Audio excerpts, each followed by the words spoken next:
golaha wakiilada ee Soomaaliland ayaa maanta meel mariyay xeerka sahaminta ee shidaalka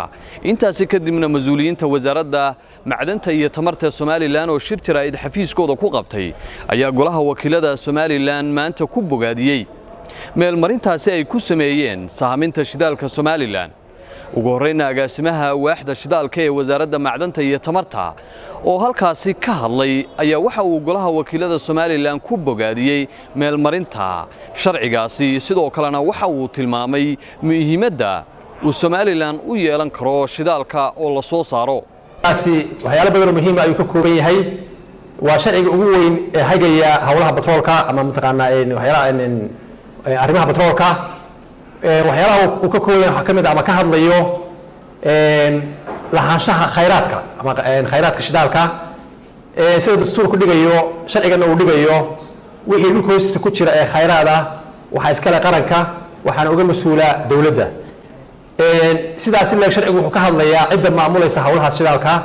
ee mandate oo haysata taasoo ah wasaaradda macdanta iyo tamarta waxyaalaha sharcigu ka hadlayo waxa kamid ah meelaha loo furayo in baaritaan lagu sameeyo iyo qaabka mataqaanaa dadweynaha loo ogeysiinayo waxyaalaha kale ka hadlay waxa kamid ah sida shirkadu u soo dalbanayaan application-ka u sameynayaan marka ay qaadanayaan qandaraas iyo qaabka loo maamulayo iyo waajibaadka ay kala yeelanayaan shirkadaha iyo dawladda ay kala yeelanayaan geestiisana agaasimaha guud ee wasaaradda macdanta iyo tamarta Soomaaliland oo isaguna halkaasi ka hadlay ayaa waxa uu dhinaciisa bogaadiyay golaha wakiilada Soomaaliland waxana uu sheegay ama uu ka waramay muhiimadda ay u yeelan karto Soomaaliland isagoo tilmaamay in arrintani arrimaha ugu waaweyn ee ka soo bixi kara uu ka mid yahay shaqo abuur ay dhalinyarada Soomaaliland ka helaan iyo sidoo kale dhaqaalaha dalka oo kor u kaca marka koowaad waxaan u mahad celinayaa golaha wakiilada Jamhuuriyadda Soomaaliland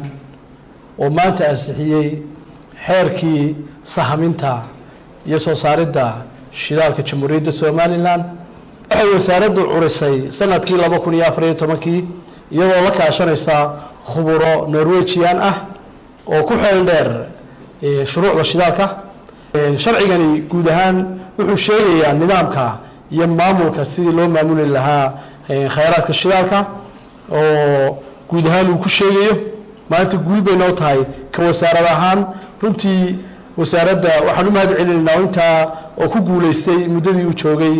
inay hirgasho ama la ansixiyo wasiirka wasaaradda Saciid Aadan Jaamac telefishanka on cable Hargeysa ma ogtahay macmiil in shirkadda Somtal ay ku daafurtay wajigii labaad ee abaalmarinta 5,000 ee hadiyado taasoo ay ku jiraan 10 baabuur oo cusub oo Hyundai mobaylo talaagado qasaalado tablets dhammaantood baa shirkadda Samsung dahab iyo dalxiis hotelada damala ayaa kugu jirta hadiyadaha iyo sidoo kale accounts dahabshiil ah oo ay lacag kugu jirto haddaba si aad uga mid noqotid guulaystayaasha fadlan si joogto ah u isticmaal adeegyada Somtel